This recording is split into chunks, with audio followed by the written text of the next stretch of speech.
আমরা যদি হ্যাভ এবং হ্যাজ এর পরে এই লেটারটা পাই, তাহলে এই লেটারটা সেন্টেন্সের মধ্যে আমরা উচ্চারণ করি, তাই না? কি উচ্চারণ করি? কিন্তু আমরা হ্যাভের পরে যদি উচ্চারণটা আসে অথবা হ্যাজের পরে যদি উচ্চারণ আসে, তাহলে আমরা কি উচ্চারণ করব? হ্যাভ তাহলে আমরা কি উচ্চারণ করব? হ্যাবা। কি উচ্চারণ করব? হ্যাবা।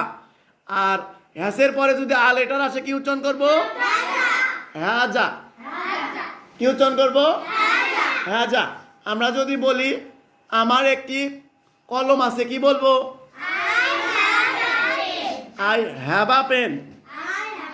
কি হবে? I have a pen. আচ্ছা, এখন যদি আমরা বলি তার একটি কলম আছে, তাহলে কি বলবো? এখানে হি হ্যাজ আ পেন। তাহলে আমরা কি আজকে আমরা কিন্তু